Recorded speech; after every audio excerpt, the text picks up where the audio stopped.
Hi, I'm John Green. This is Crash Course U.S. History, and today we're going to look at one of the most important periods of American social history, the 1950s. Why is it so important? Well, first, because it saw the advent of the greatest invention in human history.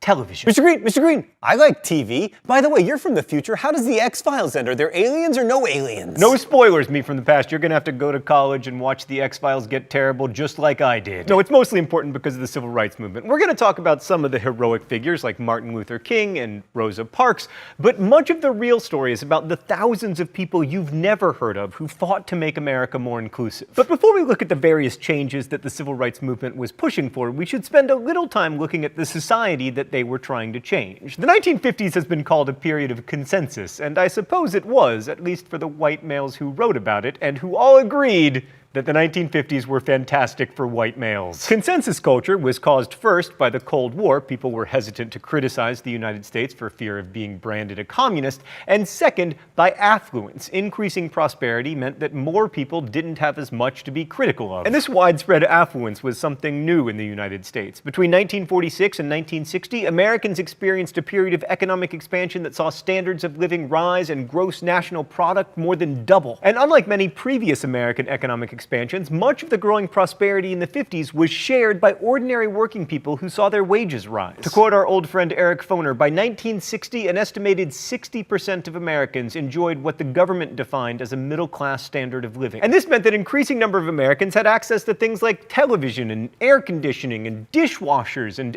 air travel. That doesn't really seem like a bonus. Anyway, despite the fact that they were being stuffed into tiny metal cylinders and hurtled through the air, most Americans were happy because they had, like, indoor plumbing and electricity.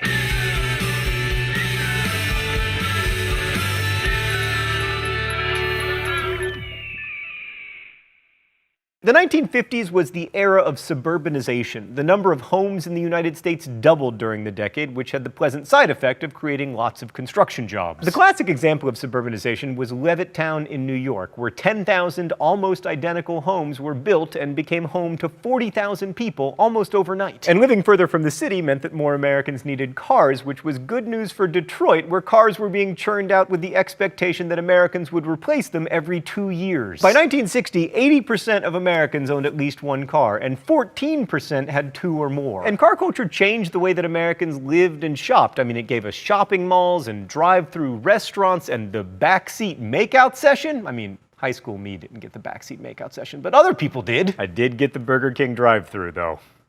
And lots of it. Our whole picture of the American standard of living, with its abundance of consumer goods and plentiful services, was established in the 1950s. And so for many people, this era was something of a golden age, especially when we look back on it today with nostalgia, but there were critics, even at the time. So when we say the 1950s were an era of consensus, one of the things we're saying is that there wasn't much room for debate about what it meant to be an American. Most people agreed on the American values: individualism, respect for private property, and belief in equal opportunity.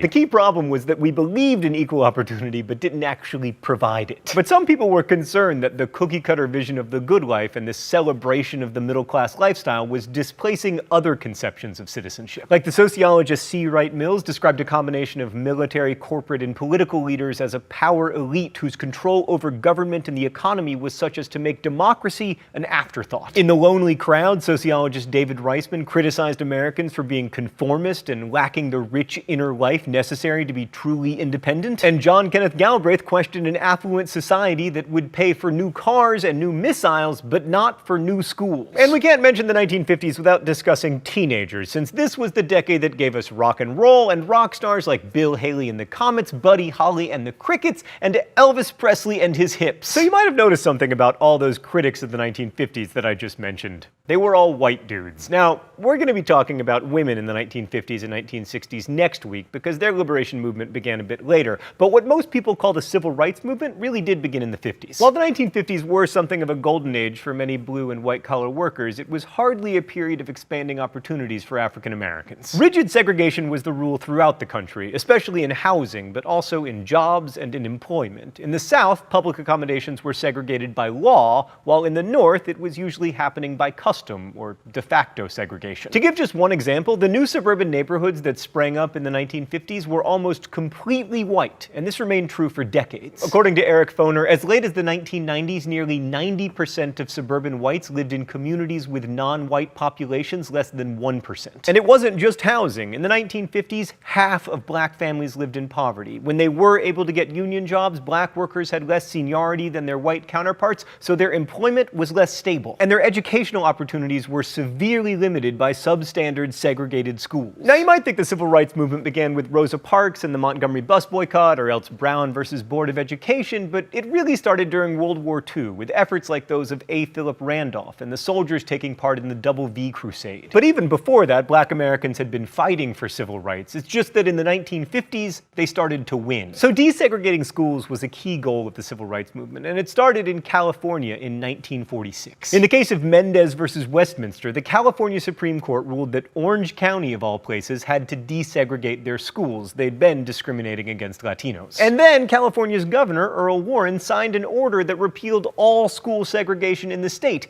That same Earl Warren, by the way, was Chief Justice when the landmark case Brown versus Board of Education came before the Supreme Court in 1954. The NAACP Legal Defense Fund, under the leadership of Thurgood Marshall, had been pursuing a legal strategy of trying to make states live up to the ruling in Plessy versus Ferguson that required all public facilities to be separate but equal. They started by bringing lawsuits against professional schools, like law schools, because it was really obvious that the 3 classrooms and no library that Texas set up for its African-American law students were not equal to the actual University of Texas's law school. But the Brown case was about public schools for children. It was actually a combination of 5 cases from 4 states, of which Brown happened to be alphabetically the first. The Board of Education in question, incidentally, was in Topeka, Kansas, not one of the states of the old Confederacy, but nonetheless a city that did restrict its schooling by race. Oh, it's time for the mystery document? The rules here are simple. I read the mystery document. If I'm wrong, I get shocked. Segregation of white and colored children in public schools has a detrimental effect upon the colored children. The impact is greater when it has the sanction of the law, for the policy of separating the races is usually interpreted as denoting the inferiority of the Negro group. A sense of inferiority affects the motivation of a child to learn. Segregation with the sanction of law, therefore, has a tendency to retard the educational and mental development of Negro children and to deprive them of some of the benefits they would receive in a racially integrated school system. Stan, the last 2 weeks you have given me 2 extraordinary gifts, and I am thankful. It is Earl Warren from Brown versus Board of Education.